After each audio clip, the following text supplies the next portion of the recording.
Olá, eu sou André Bianchi, seja muito bem-vindo ao canal do YouTube e ao podcast. O papo de hoje é com o Ricardo Marques, empresário. Ele já esteve aqui no canal trazendo conteúdo da Disney, do Vale do Silício, e hoje eu trouxe um convite para que ele fale mais a respeito do varejo, porque eu tenho visto muitas dúvidas, muitos desafios relacionados a canais de venda, como que você pode criar canais alternativos para vender mais.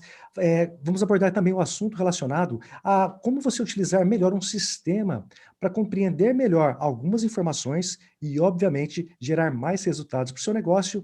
E, por fim, alguns dos desafios que o Ricardo tem olhado durante o mercado, ele que atua diretamente no varejo há mais de 10 anos, ele vai contribuir conosco algumas dicas e sacadas para que você implemente hoje mesmo no seu negócio para gerar mais vendas. Ricardo, mais uma vez, muito obrigado pela participação. Obrigado você, André, pelo convite. Para mim é um prazer enorme poder compartilhar informações. E ó, pessoal, lembrando que o Ricardo lançou um canal recentemente no YouTube, vou deixar aqui embaixo na descrição o link para você acessar. Ele já está com muito conteúdo lá, direto dos bastidores da Disney. Ele que participou de um curso, treinamento lá em Orlando, compartilha informações relacionadas à excelência atendimento Disney, Vale do Silício com inovação e comportamentos dos empreendedores. Então não perca, se inscreva agora mesmo e aproveite, deixe aqui nos comentários abaixo algumas dúvidas e também o que você gostaria de saber a respeito desse universo de varejo, inovação, marketing digital, para que a gente possa produzir cada vez mais conteúdo para o seu negócio. Ricardo, hoje a gente vai falar a respeito de varejo, até porque é uma área que você já participou de diferentes pontos de vista, seja pela Ambev, depois você teve a participação numa empresa também onde você atuava com o setor de varejo, e a gente percebe que tem uma série de desafios acontecendo, especialmente nos tempos atuais.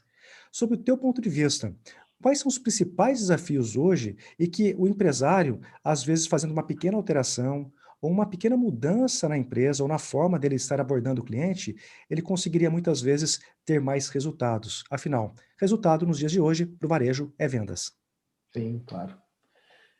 O varejo hoje, ainda mais hoje, né, passa por essas questões de porta fechada, horário reduzido, e isso tudo somado aos problemas que já existiam, né, não mudou nada, né, o que já existia continua existindo. O que eu vejo hoje é ficar se discutindo pandemia, Covid, imposto, rotatividade de funcionário, né? Eu vejo muito isso. E, na verdade, quando eu tenho a oportunidade de conversar com os varejistas, no fundo, não é nada disso que é o problema, né? O problema é que eu preciso vender mais, eu preciso recuperar cliente que desapareceu da loja, eu preciso fidelizar meus clientes para que eles não fiquem experimentando o concorrente por experimentar, né? Essas são de fato, eu acredito que esses são de fato os desafios, né? E por quê? Porque esses dá para fazer ação. Não que o resto não seja desafio, mas o que a gente pode fazer? Né? Nesse momento, o varejista não vai resolver problema de vacina, né? Não vai conseguir mexer com tributo, mas consegue fazer várias ações na loja para trabalhar nessas três situações, né? Fidelizar quem já é cliente da loja, trazer quem não é cliente da loja e recuperar aquele que já foi um dia e por algum motivo foi embora da loja. E aí existem N ações que podem ser feitas, né, André? Por exemplo, quando a gente fala de recuperar cliente que não apareceu mais na loja, a primeira coisa que eu percebo é que a grande maioria dos varejistas ainda não tem os clientes cadastrados, né? Então ele nem sabe qual é o contato do cliente. Ele nem sabe que o cliente parou de vir da loja. Um dia ele lembra do cliente e fala, nossa, aquele cliente nunca mais voltou. Mas aí já é tarde, talvez ele já tenha sido fidelizado por um concorrente. Correto? Então, isso é um problema, né? A questão de cadastro, a gente não percebe isso. Trabalhando com o sistema, por exemplo, eu sempre vejo que quem cadastra é quem vende no fiado, né? Quem vende no crediário, quem vende na caderneta, cadastra. Eu preciso achar esse cara para cobrar esse cara. Mas mesmo assim, quando é cliente do à vista, ele não cadastra. O melhor cliente, aquele que paga à vista, ele não sabe o telefone do cliente. Isso a gente percebe bastante. Então, a primeira dica que eu dou é cadastre seus clientes, tenha contato com eles, né? Saiba a data de aniversário deles, mande um cupom de desconto lá no WhatsApp, não precisa de uma tecnologia muito moderna, não, para para que você possa mostrar para ele que você sabe quem ele é, que você sabe que ele está fazendo aniversário. As pessoas adoram se sentir valorizadas, né, se sentirem lembradas, e isso fideliza, gruda a sua marca para ele, né? Isso é uma das coisas que eu acho bem legal de ser feito, para se trazer cliente de volta, cliente que desapareceu. E aí, como é que eu sei também o cliente que desapareceu? Um esforço de você saber o ciclo de compra do seu cliente, né? Se um supermercado, um cliente desaparecer por 30 dias, algo de errado aconteceu e provavelmente ele já pode ser considerado um cliente desaparecido, correto? Agora, numa loja de brinquedo, por exemplo, conversando esses dias com um gestor de brinquedos aqui, o André da Rede Balão Mágico, um grande amigo meu, ele disse o seguinte, que brinquedos são 3 meses esse ciclo. Né? Então, se o cara desaparecer em 3 meses, é porque está comprando brinquedo em outro lugar. Então, você conhecendo esse ciclo, você pode estimar lá no seu sistema de gestão ou nas suas anotações quanto tempo faz que esse cara não volta. Né? Esse é o primeiro ponto. Um outro ponto que o pessoal me pergunta muito, André, é sobre perda de venda, né? De não conseguir realizar uma venda no ponto, é a questão de taxa de conversão. Né? O cliente entra na loja e não compra, né? Ele sai de mãos vazias. Às vezes é porque é um cliente indeciso, e a gente já vai falar desse cara, e às vezes o cliente entra e não tem nada que interessa mesmo para ele, e ele sai da loja. Primeiro ponto que eu peço para todo lojista, anota no papel, sabe, André? Não precisa de muita tecnologia, não. Entrou cliente na tua loja, faz um pauzinho lá, né? Vai anotando. No final do dia, as vendas você vai tirar do seu sistema, porque você tem que ter sistema para controlar as vendas, porque é lei, né? As vendas você sabe quantas você fez. Olha quantos pauzinhos tem lá e faz a continha para ver quantos % realmente dos que entram compram. Essa é a famosa taxa de conversão. Se sua taxa de conversão está baixa, se as pessoas entram existe uma e média saem... de mercado, Ricardo, só para a gente pontuar aqui, falar, 15%, 30% ou não? É realmente particular? Varia muito de segmento para segmento. Né? Por exemplo, vou falar de novo de loja de brinquedo, 80% é ótimo, né? Mas abaixo de 60%, por exemplo, não é aceitável, tem algo errado. Sua loja está com algum problema. Porque quem vai para uma loja de brinquedo vai para comprar um brinquedo. E brinquedo tem um mix de produto que você consegue comprar brinquedo de valor muito pequeno e de valor muito alto. Sim. Então não é bolso, não é bolso. Né? É um atendimento errado, alguma coisa está acontecendo.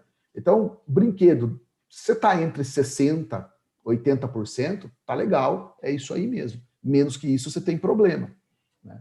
Varia muito. Se você pegar, por exemplo, uma loja de calçados, e eu estou falando de artigos finos, tá? De valor agregado maior, você falar de taxa de conversão de 50%, tá legal. Menos que isso, tem algum problema. Entendi. Tá? Isso vai variar de segmento para segmento, André. Mas assim, uma das coisas que eu percebo, quando a taxa de conversão não está legal, o lojista precisa dar uma olhada na vitrine dele. Quando a vitrine não condiz com a realidade da loja, a taxa de conversão despenca. Por exemplo, você tem uma loja de produtos finos, preço mais alto. Mas é o seu público, é o seu preço. Entenda que o seu público é aquele público com poder aquisitivo maior. Se você quiser atrair também outros públicos, você vai lá na vitrine e coloca uns produtos em promoção, aquilo que você tem de mais barato na loja. Perfeito. Atrai gente para dentro da loja. Perfeito. O cara entra, se frustra, joga contra, tira pela culatra. Nossa, olha só, não tem nada nessa loja. Eles enganam a gente. Eles colocam os preços lá barato na vitrine e quando você entra é tudo caro. Né? A taxa de conversão despenca e você ainda pode afastar o teu cliente. Porque o cara vai olhar na vitrine e falar, isso aí não é para mim. Eu estou procurando uma coisa de qualidade maior. Né? O inverso também acontece. Eu tenho uma loja de produtos mais populares, mas tento colocar na vitrine aquele item que eu tenho de um pouco mais qualidade para tentar atrair o cliente. O cliente também vai se frustrar. Então, vitrine tem que estar alinhado com o produto que tem dentro da loja. e que tem que estar alinhado com o cliente que você quer atender. Senão, é tiro pela culatra. Tá? Perfeito. Essa acho que é uma segunda dica aí.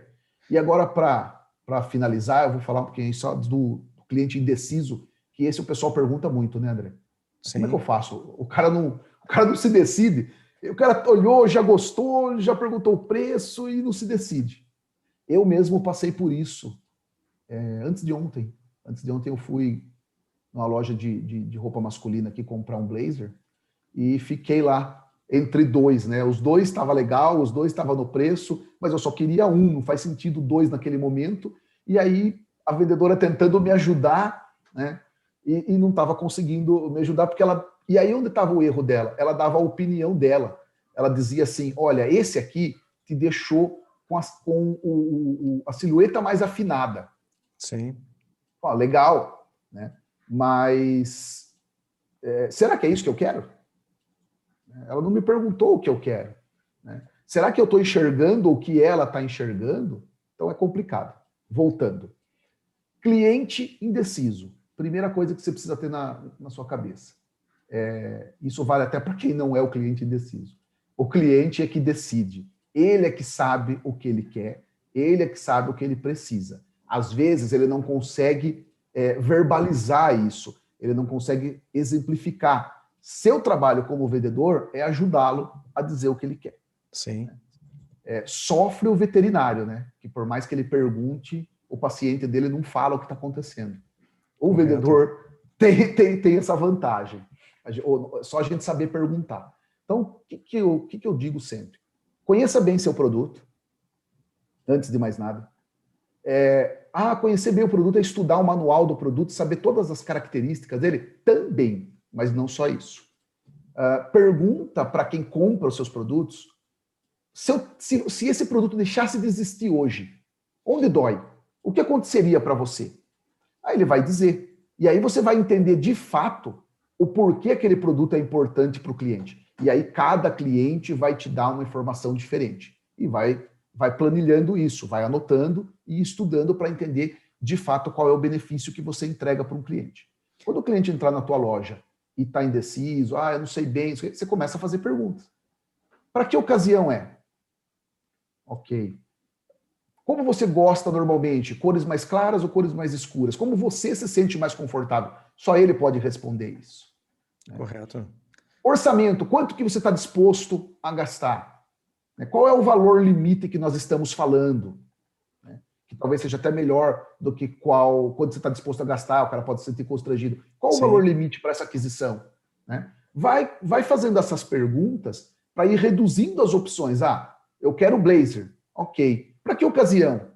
É para uma entrevista informal. O que você vai usar com esse blazer? O que eu vou usar com esse blazer? Ajuda ele. Calça jeans? Calça de sarja? É uma calça jeans. É uma calça de sarja. É uma calça de sarja, mas ele está de jeans. Ok. Você quer que eu pegue uma calça de sarja para você experimentar enquanto experimenta o blazer? Não precisa levar a calça, só para você poder se enxergar. Isso tudo ajuda o cliente. Mas o grande truque é você fazer as perguntas que vão ajudando ele a definir. E nunca, olha, este blazer te deixa com a silhueta mais... Não. Como você se sentiu com este blazer e com este blazer? Gostei dos dois. Qual o ponto que você mais gostou nesse? Qual o ponto que você mais gostou no outro? O que você achou que esse não tem que te fez ficar na dúvida em relação ao outro? Isso leva o cliente para a decisão. Se ele decidir que aquele produto, então, é o melhor para ele, cara, vai colar nele uma sensação tão boa de que ele entrou na loja e foi ele que tomou a decisão e que você só ajudou ele a fazer isso, ele vai sair de lá amando você e ele nem sabe muito bem por quê, porque na cabeça dele você não falou nada, foi ele que disse tudo. Né? Então essa acho que é a principal dica para clientes indecisos. Não, mas do jeito que você está colocando, Ricardo, é muito interessante porque quando a gente fala de negócio, de venda, varejo, até mesmo de área, de outras áreas como serviços, muita gente está preocupada no ato da venda em si. E às vezes acaba investindo em cursos e treinamentos de técnica de vendas, mas não compreende que técnica, fazer um processo ABC de venda, ele pode ser aplicado de diferentes maneiras. E aí entra o contexto da empatia, da pessoa saber se comunicar e ouvir. Num tempo de correria, que está todo mundo corrido, muitas vezes as pessoas não têm tempo para conversar. E você fazer uma boa leitura de um potencial cliente com as perguntas que você citou, é uma forma de você quebrar o gelo e da pessoa também se sentir ouvida. Então eu acho que a gente está falando muito mais do que negócios, aqui a gente está falando quase que de psicologia. É mais ou menos isso, Ricardo. Acho que ter essa compreensão para que você faça uma venda consultiva e não uma venda empurrada, pode-se dizer dessa forma? Tá perfeito, André. Eu concordo plenamente aí com as suas palavras. E assim, toda vez que eu vou falar alguma coisa do varejo, eu vou citar alguns exemplos, eu juro para mim mesmo que dessa vez eu não vou falar da Disney, mas não consigo, né? Eles são muito fera, não tem jeito. Os caras são demais, né? Então, assim, quando eu falo, tenho oportunidade de falar de Disney, que eu falo que a magia Disney tem alguns ingredientes, né? Um dos ingredientes é a psicologia positiva, que é exatamente isso, né? É o sorriso no rosto, eu sei que está todo mundo com pressa, mas eu não estou com pressa, né? Eu estou aqui para atender o cliente, né, no tempo dele. Às vezes a gente... aconteceu também comigo, já deve ter acontecido com você, mas entrei numa padaria esses dias, uma padaria bem conceituada aqui na cidade de Sorocaba, e o atendente me atendeu muito mal, e depois eu vi ele irritado, discutindo com o gerente dele, né? Então ele estava com um problema e acabou atendendo mal. E aí eu conversei com um amigo meu, né? Falei, cara, olha que louco. O cara investe para abrir essa padaria, né? Todo mundo aqui levantou bem cedo, tomou banho, veio para cá, né? Tomou cuidado para não faltar produto, fez tudo isso. Por quê? Por que você faz tudo isso? Para o cliente, não é para você. Né? Correto? E aí, quando entra o cliente, você trata o cara mal. Né? Então, acho que o ingrediente de psicologia positiva aí, de estar sempre tentando olhar o copo meio cheio e o sorriso e entender que se o cliente está com pressa, você não, você está ali para ajudar ele a fazer o melhor, que não tente vender empurrado, não adianta, isso é bobagem, principalmente se você presta um serviço ou se você vende um produto que a pessoa compra com recorrência. Né? Então, não faz esse tipo de coisa. Eu sei que é difícil, eu sei que às vezes o vendedor está atendendo um, olhando para o outro que ele vai vender depois, mas aí cabe ao gestor da loja, né, ao empreendedor, verificar se o quadro de vendedores está pequeno, o que ele precisa arrumar. Mas é isso que você falou, que a gente está falando de psicologia mesmo.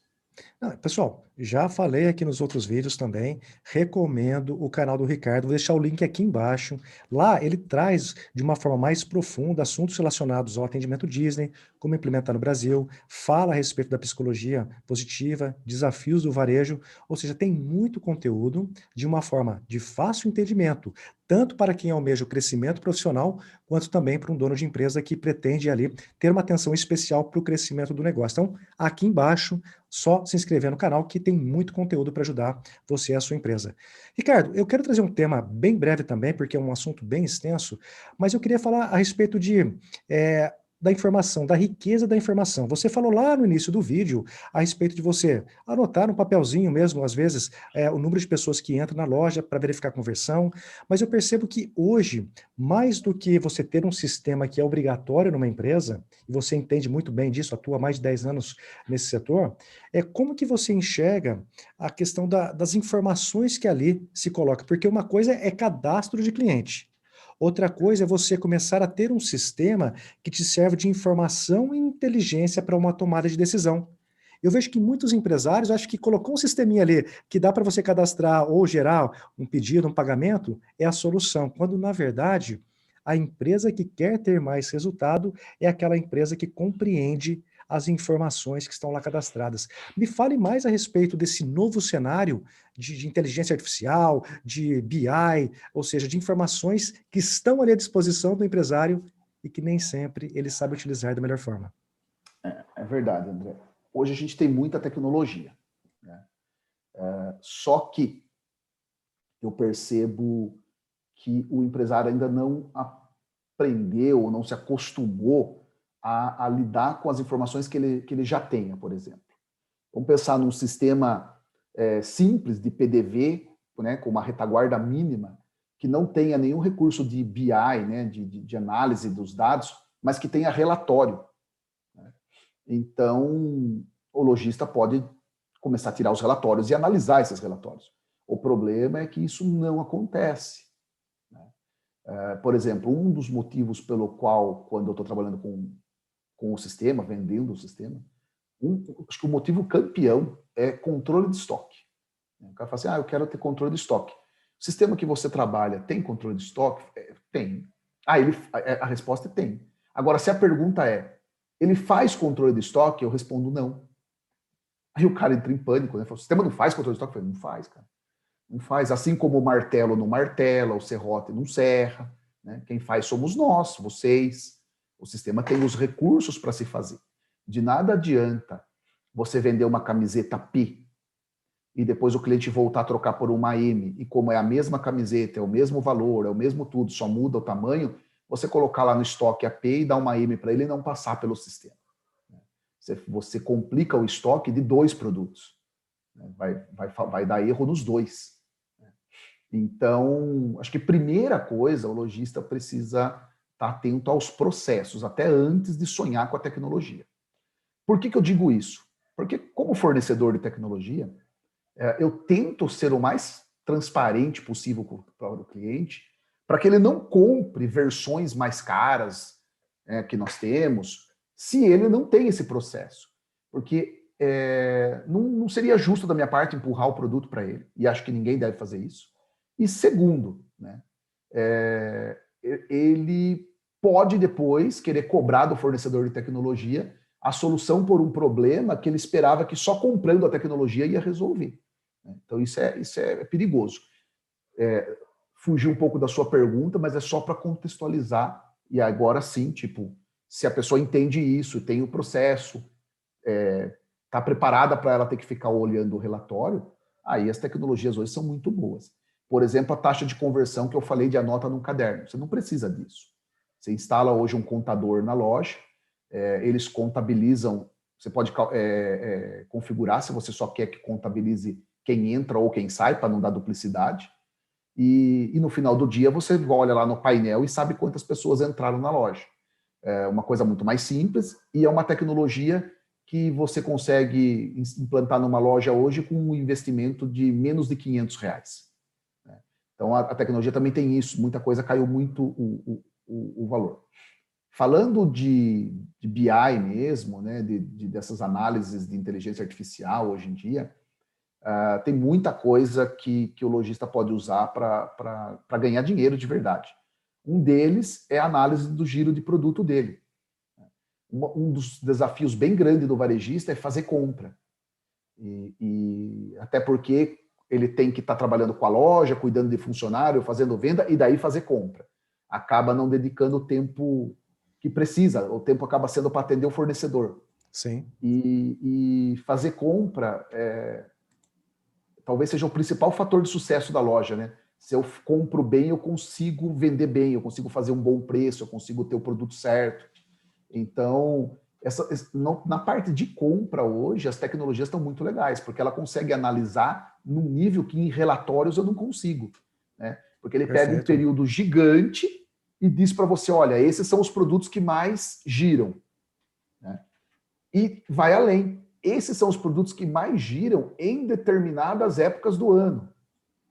Esses são os produtos que mais giram em determinados horários. Coisa que com o relatório fica difícil. Mas isso que eu acho que é importante pontuar, Ricardo, até peço licença, porque essa sazonalidade, quando a gente fala de comércio, varejo, eu vejo que, eu sei disso porque minha esposa também tem uma loja no setor de varejo, e aí aparecem umas promoções, assim, do nada, mas promoções agressivas de fornecedores, só que é de produto relacionado a Natal, e você está em abril. Ou você está em março. Então, é importante você ter essa atenção, porque às vezes no impulso, o empreendedor, que às vezes tem uma conta bem ali redondinha, né, acaba fazendo compra de produtos que não necessariamente teriam resultado. Mas eu quero puxar um outro gancho também, eu queria saber a tua opinião a respeito. Eu tenho conversado com muitos empresários, e por coincidência você citou um exemplo de brinquedos, loja de brinquedos. Aqui, o presidente da Associação Comercial da minha cidade, ele tem uma loja muito grande de brinquedos, e ele estava conversando a respeito de que as vendas, de um ano para cá, a coisa mudou, se transformou, né, devido ao novo formato de vendas híbrida, né, mas que ele tem tido um resultado bem interessante por meio de marketplace. dentre eles o Mercado Livre. Então, hoje, um dos problemas que tinham era a questão de logística, você enviar pelos correios.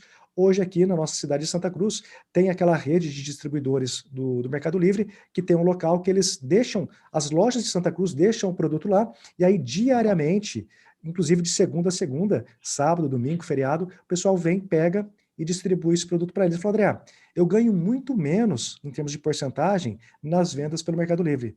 Só que lá me dá escala. Então eu tenho equalizado a venda de produtos, fisicamente falando, e aqui na cidade, e também marketplace. Você percebe esse movimento, Ricardo, né, nesse formato das empresas começarem a olhar não somente para o seu varejo, mas utilizar novos canais de vendas, como o marketplace? Concordo, eu acho que hoje, para brinquedo, não tem nem como não pensar em marketplace. É o que você falou, vai pela mesma linha do iFood, para quem trabalha com restaurante, né? Eu tenho uma queda no meu faturamento, né? Na minha receita líquida, na verdade, mas eu ganho em escala e eu ganho na disseminação da minha marca, né? Eu também ganho a questão da proximidade com a marca, já está, é bíblico, né? Diga-me com quem andas, eu te direi quem és. Então, à medida que o Magalu, por exemplo, o Mercado Livre, vai caindo no gosto do cliente, você está ligado a ele, te traz autoridade também para a tua marca. Então, isso funciona bem.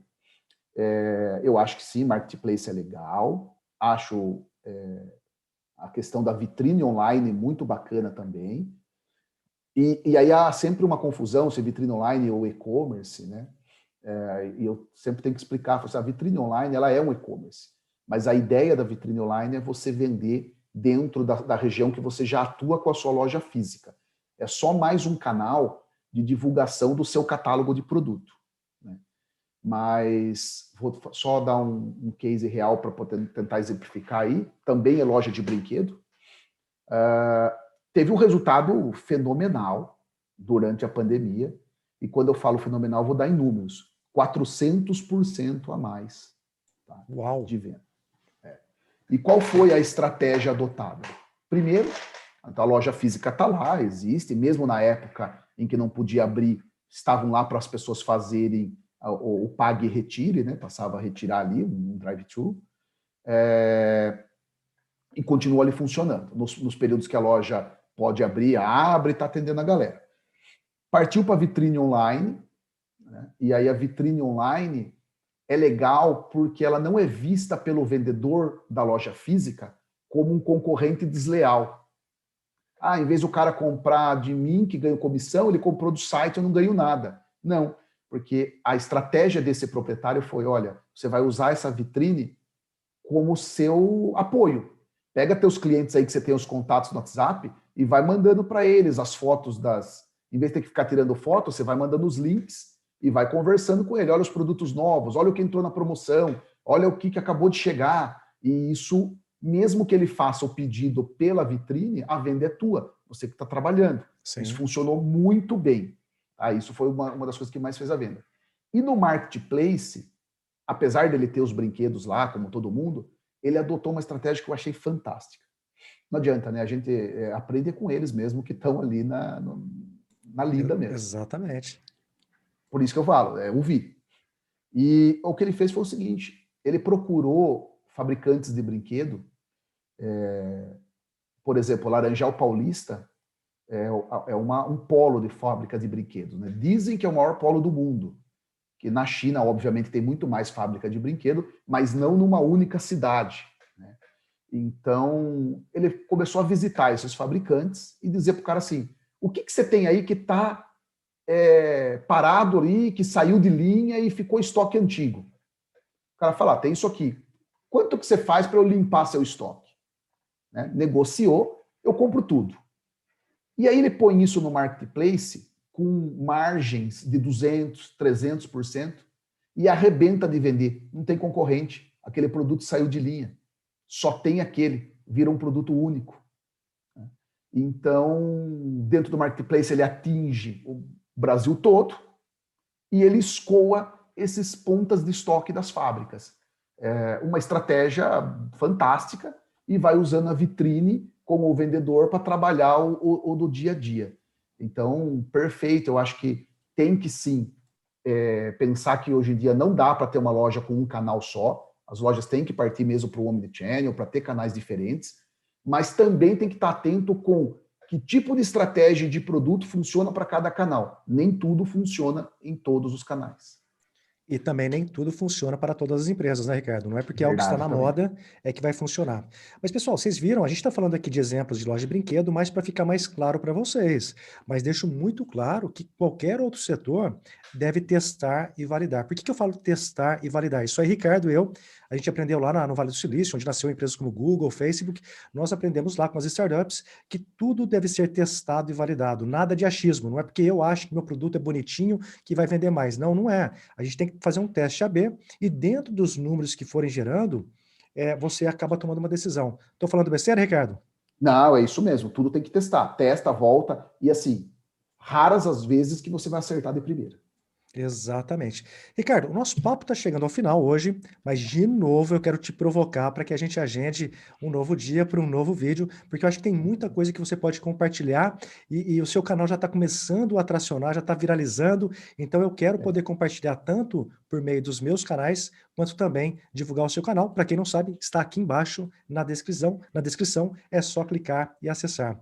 Ricardo, gostaria de deixar uma última mensagem para o pessoal que nos assiste? Olha, acho que, já que a gente falou de várias dicas, né? Começa a analisar, principalmente se os clientes entram na sua loja e saem. Eu acho que aí eu estou falando direto para o varejista mesmo. Isso é muito importante, gente. Por quê? Porque numa loja física, o mais difícil é fazer o cara entrar na tua loja.